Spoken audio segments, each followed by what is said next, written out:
bisa termutasi. Nah, mutasi-mutasi ini yang menyebabkan varian-variannya jadi berbeda antara varian alfa, beta, delta, sama omikron. Oh, berarti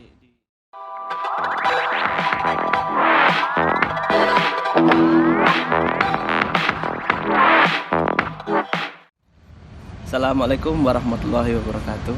Bagaimana kabarnya? Semoga baik-baik saja. Semoga tetap diberi kelancaran. Pagi ini saya kedatangan tamu. Beliau datang ke kampus saya di Maritime Sciences. Beliau adalah dokter dan hari ini kita akan fokus membahas tentang virus COVID, virus corona. Nanti karena penelitian beliau ini mengenai virus COVID ya. Asli nih orang COVID ini. Oke, langsung saja. Assalamualaikum warahmatullahi wabarakatuh, Mbak Awe. Waalaikumsalam warahmatullahi wabarakatuh. Gimana kabarnya? Baik, alhamdulillah. Dingin ya, masih dingin ya. Sentrap terus. Iya. Karena saya juga nggak terlalu suka dingin. Jadi kalau saya tuh lebih seneng summer daripada winter. Iya. Tapi nggak bisa mengalahkan spring sama fall ya. Fall paling bagus, fall paling bagus. Fall paling bagus ya. Tapi ada orang juga yang senang spring karena ada sakura. Oh iya, benar. Ada fall juga karena ada momiji. Iya, sama-sama bagus lah. Gimana hari ini? Sehat? Sehat, alhamdulillah. Jadi Mbak Awa ini hari ini nge-lab, tapi beliau menyempatkan untuk hadir di sini untuk saya ajak ngobrol. Terima kasih banyak. Siap. Oke, seperti biasa kita flashback ke masa kecil dulu. Mbak Awa kan seorang dokter nih. Apakah memang dari masa kecil itu cita-citanya dokter? Atau kita flashback dulu deh. Dari lahir di mana? Oh ya, lahirnya kebetulan dulu orang tuaku pindah-pindah. Ya. Jadi lahir dulu di Bali, Singaraja. Terus sempat pindah ke Semarang. Terus habis itu mulai itu TK SD di Semarang, terus pindah lagi ke Jember, terus Balikpapan, terus lulus SD di Balikpapan. Oh, lulus SD-nya di Balikpapan. Terus habis itu SMP-nya pindah lagi ke Makassar. Oh iya. Ya. Terus habis itu pindah lagi SMP-nya di Serang, Banten. Oh, SMP-nya di Serang, Banten. Udah terus lulus tuh SMP di Serang. Terus mikir, kalau misalnya pindah kayak gini, SMA kan maksudnya buat nanti ke kuliah. Kalau misalnya pindah-pindah takutnya khawatir berhubungan sama akademik dan lain-lain. Udah kamu taruh di asrama aja ya gitu. Terus kayak, oh iya boleh Pak gitu. Di asrama mana? Udah asrama SMA TN. Oh iya boleh. Padahal waktu itu belum tahu tuh TN tuh apa. Gimana kayak ya udah mikirnya asrama gitu. Terus udah akhirnya daftar di sana, alhamdulillah keterima. Terima di Taruna Nusantara. Iya. Nah, jadi perlu diketahui Mbak Awe ini adalah temennya Dokter Adi yang dulu pernah bincang-bincang juga di sini. Teman satu angkatan. Iya betul, teman satu angkatan waktu SMA. Kuliahnya juga bareng. Terus sekarang nge-labnya bareng. Kalau pengen ngerti banyak tentang SMA TN, ada di link di atas. Siap. Ya. Oke, jadi habis itu TN kenapa memilih menjadi dokter? Kenapa memilih menjadi dokter? Nah, intinya itu. Oke. Jadi sebenarnya tuh waktu dulu tuh banyak banget cita-citanya sebelum jadi dokter. Jadi dulu tuh pengen jadi guru TK, atau misalnya guru SD. Dulu aku suka banget matematika, Kak. Jadi dulu tuh pengen banget ngajarin matematika sebenarnya ke anak TK atau anak SD. Terus pengen ngasih tahu kalau matematika itu nggak susah. Saya dulu kan anak SD kan kayak paling, aduh matematika tuh pelajaran paling susah gitu. Terus pengen kayak ngajarin, enggak kok matematika nggak susah kayak gitu. Jadi sebenarnya pengen jadi guru SD atau guru TK, terus ngajarin matematika. Terus habis itu ganti lagi, dulu pernah pengen jadi tentara. Karena kayaknya wah keren nih tentara gitu. Terus akhirnya waktu udah mau kuliah, papa sih yang ngarahin udah jadi dokter aja. Kebetulan mama dokter kan. Gitu. Oh, mamanya dokter. Dokter. Terus ya udah jadi dokter aja, ikutin mama. Terus oh ya udah kan bisa nolong orang juga. Oke baik. Terus pas nyoba, alhamdulillah keterima juga sih. Udah, oke, lanjut. Oh, jadi dulu waktu papa pindah-pindah berarti mama juga ikut pindah-pindah? Iya. Bisa tapi dokter pindah-pindah? Bisa, jadi kebetulan kalau misalnya pindah-pindah itu kan pasti ada rumah sakit. Ya, jadi bisa pindah ke rumah sakit tersebut. Walaupun cuma 2 tahun bisa? Bisa. Tapi sudah spesialis sebelumnya? Belum Oh, dokter umum. Iya. Ternyata mengikuti jejak sang mama. Terus bagaimana kuliah di kedokteran? Kedokteran UGM kan ya? UGM. Kalau kuliah kedokteran UGM sih alhamdulillahnya sejauh ini lancar. Lancar nggak ya dibilangnya. Memang kalau misalnya di sana kan sistemnya kan dia SKS-nya PBL, program lainnya. Jadi kayak ada semester-semester kayak SMA gitu. Jadi misalnya satu semester ada tiga cawu gitu istilahnya. Nanti abis itu jadi pasti insya Allah akan lulus bersamaan gitu. Ya, alhamdulillah sih lancar gitu. Memang dari pertama targetnya UGM gitu? Enggak juga.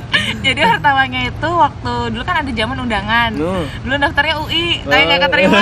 UI tidak menerima kok ya. Terus habis itu akhirnya sama teman ada diajakin, kan dia anak Jogja. Udah bareng aja UGM gitu. Terus habis itu kita nyoba SNMPTN tulis. Terus alhamdulillahnya udah keterima. SNMPTN. Ya. Super sekali. Terima kasih Allah. Enggak kebetulan. Oke, lulus. Habis itu langsung ada tawaran ke sini apa memang pengen ke Jepang? Nah, terus habis itu sebenarnya kan habis itu jadi dokter, terus kalau misalnya dokter kan ada koasnya, terus habis itu ada internshipnya. Nah, kebetulan waktu itu kenal sama seorang dokter, akhirnya bantu penelitiannya beliau gitu. Terus beliau bilang dulu beliau di sini juga di Kobe. Dokter Eri sama dokter Rusdi sama istri di Kobe. Terus nawarin mau nggak kalau misalnya sekolah di Jepang gitu lanjut. Terus pertamanya bingung, soalnya dulu tuh pingin banget jadi dokter anak. Gitu. Pokoknya berhubungan sama anak. Terus tapi kayaknya susah ya jadi dokter anak, duitnya dari mana ini gitu. Terus habis itu dokter Eri udah gimana kalau misalnya mau sekolah dulu nggak S3 gitu, siapa tahu nanti ada insight baru lagi. Terus akhirnya beliau menawarkan itu, terus coba apply sih udah deh akhirnya. Berarti berawal dari tawaran beliau. Itu perjalanannya ya dibilang alhamdulillah mulus mulus banget. Kok kayak gampang gitu ya? Iya, cuma jadi kadang-kadang tuh agak minder sama teman-teman yang misalnya beliau cerita gitu.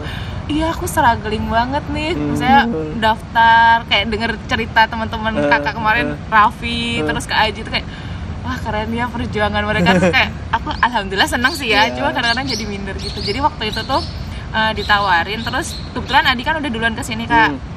Apa keterima duluan. Terus habis itu dia bilang ini ada bukaan lagi buat Max gitu. Oh ya udah daftar, akhirnya ngirim berkas lalalili.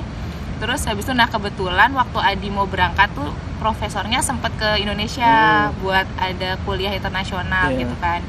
Terus habis itu ketemulah sama Adi sama saya juga. Waktu itu bener-bener adegannya itu Adi ngasihin durian. Terus saya udah cuma ikut di sebelahnya doang. Terus kenalan, iya namanya Aulia. Iya, waktu itu bahkan belum kepikiran mau ke Jepang. Terus habisnya daftar ngirim berkas gitu kan harusnya ada wawancara. Terus si profnya bilang, Aulia yang mana? Itu prof yang waktu kemarin nemenin saya ngasih durian. Oh yang itu, ya udah nggak usah wawancara. Jadi nggak ada wawancara sama sekali. Jadi kalau misalnya ditanyain teman-teman tuh kayak gimana kemarin proses wawancara, saya nggak ada wawancaranya saya gitu. Memang rezekinya ya itu. Jadi alhamdulillah, terima kasih ya Allah. Kan jalan orang beda-beda, ada yang benar-benar struggle, ada yang benar-benar sampai berdarah-darah, ada yang benar-benar memang rezekinya. Tapi kayak keren banget, makanya suka kagum gitu loh Kak sama teman-teman yang berjuang gitu. Kayak Raffi kan dari awal, dari semester 5 dia sudah jadi kayak semangat kan, jadi yang denger cerita kayak wah keren banget. Oke, terus habis itu sampai sini. Nah, di sini gimana kehidupan di sini? Di sini kehidupannya kalau di sini kehidupannya, kalau buat kehidupannya alhamdulillah nyaman Kak, nyaman. Terus habis itu lingkungannya juga bersih kan, seneng banget di sini, semuanya teratur dan tertata dengan rapi. Mungkin buat S3-nya kayaknya semuanya sama ya. S3-nya yang agak struggling. Karena kan kalau saya kan kebetulan dulu kan ketemunya sama pasien. Kalau sekarang kan nggak ketemu pasien kan, ketemunya ya sama sel-sel itu kan. Dan dia tidak bisa tertawa seperti anak-anak. Jadi kadang-kadang kayak yuk bisa gitu. Itu paling strugglingnya. Cuman alhamdulillah masih bisa dijalani sekarang. Nah, kehidupan lab berangkat pagi, pulang malam, pulang malam. Saya salut dengan teman-teman kedokteran ini, berangkat pagi, pulang malam juga. Iya, kebetulan. Jadi kalau misalnya di Jepang tuh sebenarnya tiap lab tuh tergantung sama senseinya. Nah, kebetulan lab saya itu senseinya baik banget Kak. Wah, baik banget beneran. Kita ngelakuin kesalahan apapun, beliau nggak marah. Cuman jadwal labnya. Gitu. Jadi jadwal labnya dari jam 9 pagi sampai jam 9 malam. Terus kadang Sabtu Minggu masuk gitu. Makanya kayak saya habis ini nge-lab. Hebat sekali. Demi sosok tercinta. Ya. Cuman ya alhamdulillah karena lingkungannya juga kondusif, maksudnya nggak yang di pressure banget. Jadi ya udah nyaman, dan teman-teman Indonesia ya banyak kan. Jadi kalau ditanyain bahasa apa yang paling meningkat, bahasa Indonesia. Iya, jadi enak ya, ada teman banyak di sini, dari teman Indonesia juga di sini. Oh ya, sekarang kita bahas ke sel. Nah, ini kan virus COVID yang lagi booming sekarang. Virus COVID itu apa sih? Apa bedanya dengan virus-virus yang lain? Mungkin dari teman-teman sudah banyak yang tahu, tapi saya jujur belum tahu. Apa yang membedakan dengan virus-virus influenza yang lain gitu. Nah, jadi kebetulan banget emang penelitian saya tentang corona gitu. Nah, kalau misalnya penelitian saya tuh lebih ke, kan corona ini, si virus ini tuh punya berbagai macam mekanisme buat mencegah sistem imun tubuh gitu. Nah, saya pengen ngecek nih gimana caranya dia mencegah sistem imun tubuh itu kayak gitu. Terus nah, corona ini sebenarnya dia virusnya itu dia masuk ke golongannya coronavirus kan ya, beta coronavirus. Kalau dibilang sama kayak virus influenza sih beda karena beda keluarganya istilahnya kayak gitu. Cuma memang ada beberapa yang gejalanya sama. Jadi namanya virus itu kan kalau misalnya dia menginfeksi ke tubuh kita, dia pasti akan menimbulkan tubuh kan bakal merespon. Nah, responnya itu bisa macam-macam, bisa jadi demam, bisa jadi batuk pilek. Nah, ada beberapa yang sistem imunnya dia itu kayak tadi aku bilang. Jadi si corona itu dia tuh kan bisa kabur nih dari sistem imun. Nah, bisa kabur dia istilahnya dari sistem imun. Jadi misalnya dia datang terus dia kabur dari sistem imun. Nah, terus dia malah meningkatkan reaksi inflamasi di tubuh kayak gitu. Nah, itulah yang menyebabkan kondisi parahnya di COVID gitu. Istilahnya gitu kan. Oh, berarti dia ini pinter virusnya ini. Iya, pinter banget. Nah, jadi dia kayak istilahnya ini ada prajurit, dia lewat belakang, terus habis itu dia malah meningkatkan inflamasi, jadi kayak makin porak-poranda nih si tubuhnya gitu. Kalau yang kayak kasus parah gitu. Tapi kalau misalnya kasusnya ringan atau pada kasus-kasus orang yang udah divaksin nih Kak, nah itu tuh si prajurit itu berhasil nih menangkal si virusnya. Jadi virusnya mungkin tetap ada, tapi bisa diredam, jadi gejalanya nggak begitu parah. Jadi mungkin cuma demam, batuk, pilek kayak gitu. Terus sekarang kan booming juga yang masalah Omicron itu. Nah, itu apakah dia sistemnya sama dia? Dia juga sebenarnya bisa mengeles lah itunya. Apa? Mengeles itu bahasa Jawa. Mengeles itu bisa juga. Bisa juga. Jadi sebenarnya varian-varian dari si corona itu, jadi ibaratnya virus itu kan ada apa namanya, si inti selnya, terus habis itu dia diselubungin nih sama sebuah membran, terus habis itu ada kayak apa ya, kita bilangnya spike ya, spike protein, pokoknya si pucuk-pucuknya itu. Nah, beberapa virus coronanya itu tuh, si pucuk-pucuknya itu tuh dia termutasi Kak, makanya muncullah si varian-varian. Gak cuma spike-nya sih, ada beberapa juga yang di bagian protein-protein lainnya juga termutasi. Nah, mutasi-mutasi ini yang menyebabkan varian-variannya jadi berbeda antara varian alpha, beta, delta, sama omikron. Berarti di mutasinya itu berarti intinya dulunya cuma satu gitu.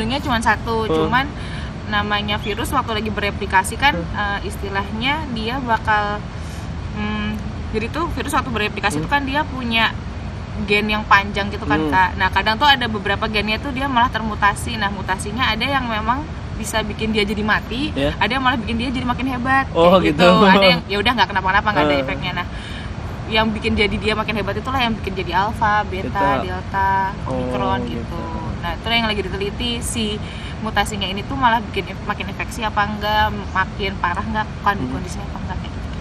Terus ya ini Mbak Awe ini kan fokus dengan virus COVID kan, nggak takut apa bisa nular apa gimana gitu kan, tiap hari ini ngutek-ngutek. Kalau istilahnya orang Jawa ngutek-ngutek itu ngutek-ngutek virus. Iya benar. Nah, jadi si virus corona ini sebenarnya dia tuh bakal bisa menginfeksi kalau dia kan secara utuh, ada si intinya, terus ada si spike-nya, membrannya dan lain-lain. Nah, kalau Awe kebetulan bagian-bagiannya aja, jadi misalnya protein nukleokapsidnya doang, protein membrannya doang, protein ininya doang, jadi satu-satu. Jadi kalau misalnya dia cuma satu-satu, insya Allah ya semoga tidak menginfeksi gitu. Tapi kalau misalnya dia full secara keseluruhan itu memang nanti biasanya kita ngelakuinnya di level yang berikutnya, level 3 biasanya untuk laboratoriumnya. Cuman karena dia cuma satu biasanya Awe ngelakuinnya di level 2 laboratorium. Terus yang misa-misa itu Awe sendiri apa gimana? Iya, jadi mendapatkan virusnya itu apakah dari orang yang sudah tertular dikasih liurnya atau gimana? Enggak. Jadi emang ada perusahaan yang dia itu gitu. bikin, karena kan semua protein itu kan terdiri dari, kita bilangnya nukleotide ya. Jadi dibikin itu nukleotidenya ATJ lalala itu dari ujung sampai ujung. Nanti kalau misalnya udah jadi, jadi ini protein ini kayak gitu. Gitu, berarti sudah ada dari lab, dari labnya kayak bikin protein ini. Jangan-jangan virus si COVID itu dari lab juga? Jangan konspirasi. Jangan, karena kan itu bisa dari lab kan, bisa menyediakan itu kan. Nggak tahu juga. Waduh, nanti jadi konspirasi.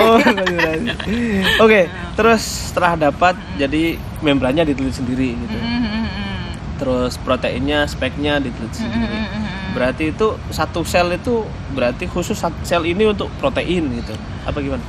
Jadi itu lebih ke, kalau misalnya saya kan kebetulan penelitian basic science Kak. Jadi kayak misalnya ada sel-selnya macam-macam Kak. Ada sel ginjal, ada sel paru, ada sel, pokoknya macam-macam lah ya. Nah, nanti ada namanya proses transfeksi. Jadi itu si proteinnya itu dimasukin ke selnya, terus selnya kan menangkap protein itu. Nanti kita lihat nih apakah protein itu tuh berfungsi, misalnya kayak tadi dia bisa ngeles dari sistem imun apa enggak. Kita ngecek pakai antibody yang berhubungan sama sistem imun kayak gitu sih Kak. Antibodinya juga beli juga semua beli. Alhamdulillah di sini di Jepang semua tersedia ya, terima kasih ya Allah. Berarti tiap hari ngurusin sel itu. Gimana sih ngurusin sel? Ini dipupuk ya. Sel, apakah sel bentuknya gimana sih? Gambarnya gimana sih? Ya, aku juga pertamanya kayak apa ini kultur sel gitu. Jadi ternyata sel itu, jadi biasanya kita kayak ada piring cawan gitu 10 cm. Ya udah si selnya ditaruh di situ, terus dikasih medium tuh kayak makanannya dia, cairan isinya ada glukosanya, terus ada ya mediumnya, tergantung selnya apa. Ya udah dikasih itu aja. Karena nanti kalau misalnya udah 3 harian atau tergantung sih ya, pokoknya kalau udah penuh si selnya dilihat dari mikroskop, ya udah harus diganti ke piring berikutnya gitu. Gitu. Terus untuk ini berhubungan dengan penelitiannya lagi. Terus datanya itu dapatnya gimana? Apakah kalau saya kasih makanan ini selnya tumbuh sekian? Gitu. Nah jadi gitu. Jadi kan habisnya ditumbuhin selnya, terus kan kita masukin protein nih Kak. Terus kita ngecek tadi apakah dia bisa lepas dari sistem imun atau enggak gitu. Nanti ada berbagai metode untuk ngeceknya sebenarnya. Nah kebetulan kalau saya pakai metodenya Western blot. Jadi dia ngecek proteinnya itu bisa kelihatan apa enggak lewat band gitu. Mungkin kalau misalnya teman-teman lab lain ada yang pakai metode lain, ada ELISA, ada banyak spektrometri dan lain-lain gitu. Nah kebetulan saya pakainya yang Western blot. Jadi ntar kelihatan nih, bandnya kalau bandnya ada berarti dia istilahnya muncul nih reaksinya gitu. Terus berarti untuk mendapatkan data nggak bisa langsung hari itu berarti ya? Nggak bisa, jadi biasanya kita selnya ditumbuhin dulu, nanti besoknya baru dikasih proteinnya, terus besoknya lagi baru kita bilangnya harvest tuh kayak diambil selnya, manen. Terus habisnya dipanen, terus habis itu dimasukin dulu ke tabung, terus habis itu di Western blot, terus habis itu baru dideteksi, terus habis itu baru kalau hasilnya bagus alhamdulillah, kalau enggak diulang lagi dari awal gitu.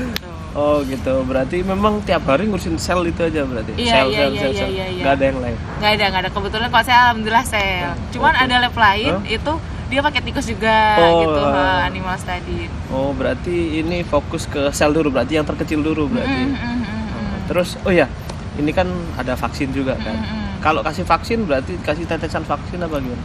Nah, kalau misalnya itu emang beberapa tuh sekarang kan lagi juga banyak kembangin ini Kak, kayak compound obat gitu kan Kak, yang bisa berpengaruh terhadap corona. Itu juga bisa Kak ke si sel-sel itu.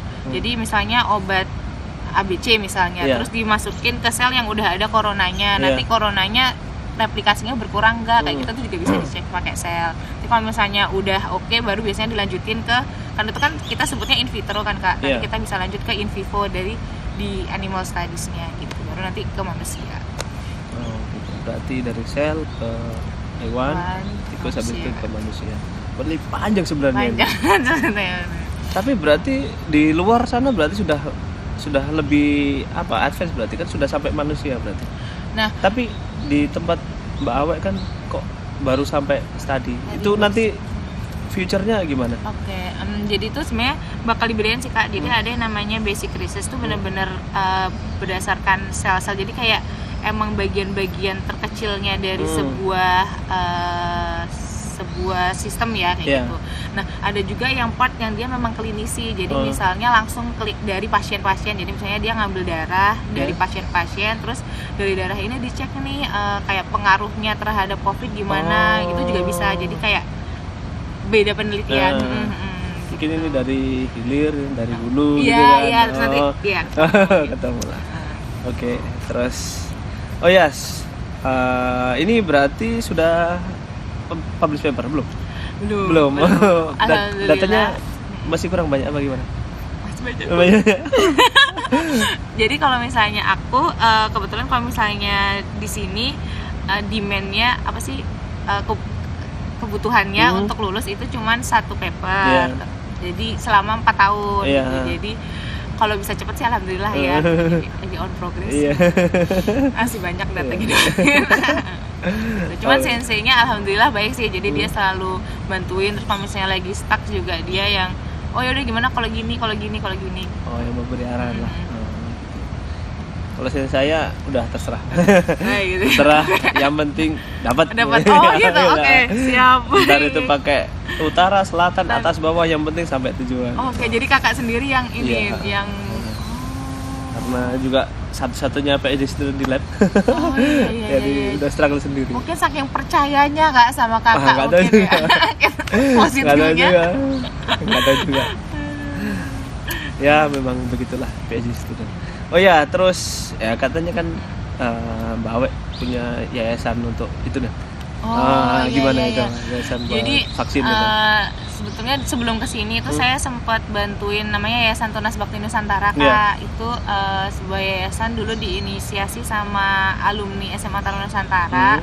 Itu buat bantuin daerah-daerah pelosok. Jadi dulu udah pernah ke Lombok, terus NTT, terus Serang, Natuna sama Nabire Papua. Kemana-mana berarti. Cuma saya waktu itu ikutnya cuma yang Serang sama Natuna.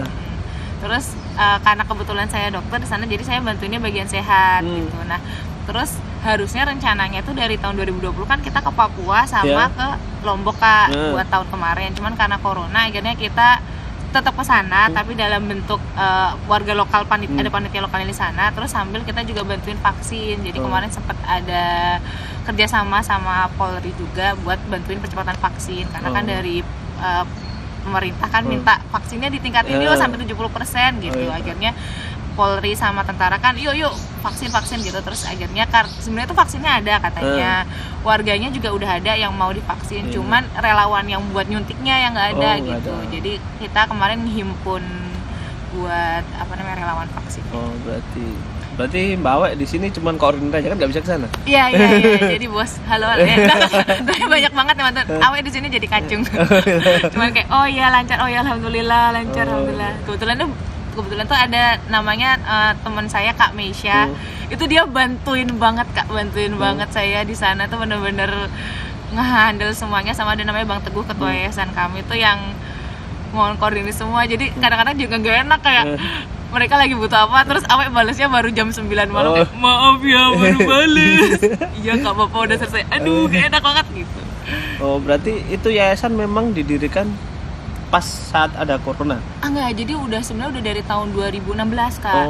Dari 2016 dan emang pusat tujuannya lamanya sebenarnya di daerah-daerah pelosok. Jadi kayak kita pengen bantuin sebenarnya ada 3 tujuan utamanya, Bangun Nusantara, Inspirasi Nusantara, sama Sehat Nusantara Kak. Jadi pingin bikin gimana si daerah itu tuh bisa berkembang secara mandiri gitu. Nah, karena saya dari dokter, saya bantuin di bagian Sehat Nusantaranya. Jadi kayak waktu itu bikin pengobatan gratis, terus sekarang lagi bikin puskesmas gitu.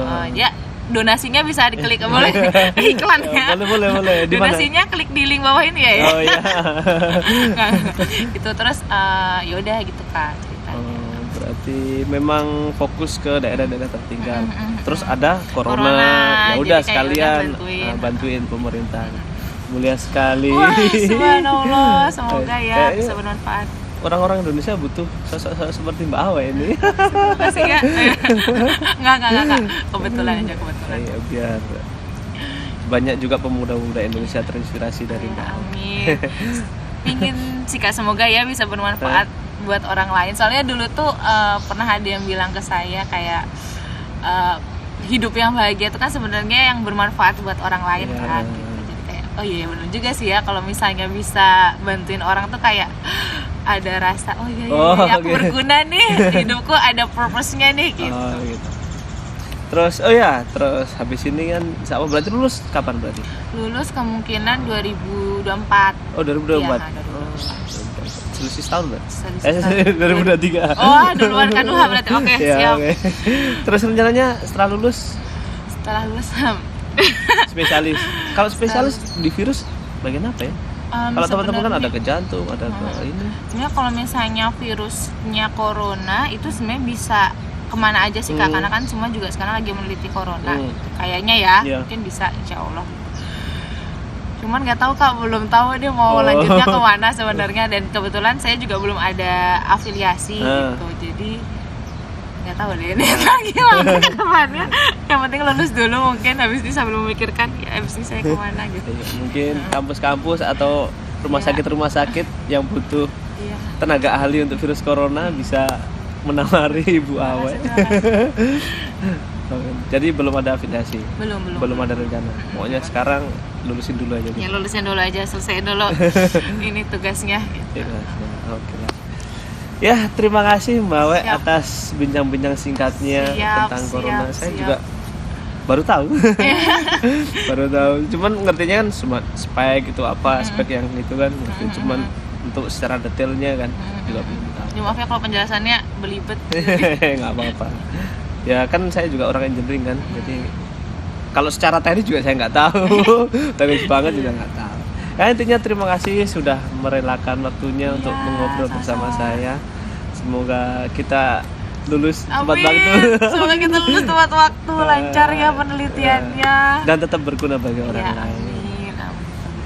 Oke ya, begitulah. Semoga menginspirasi teman-teman sekalian yang ingin menjadi dokter, yang ingin menjadi relawan, yang ingin berdonasi juga. Oke, akhiri wassalamualaikum warahmatullahi wabarakatuh. Warahmatullahi wabarakatuh. Oke, sip.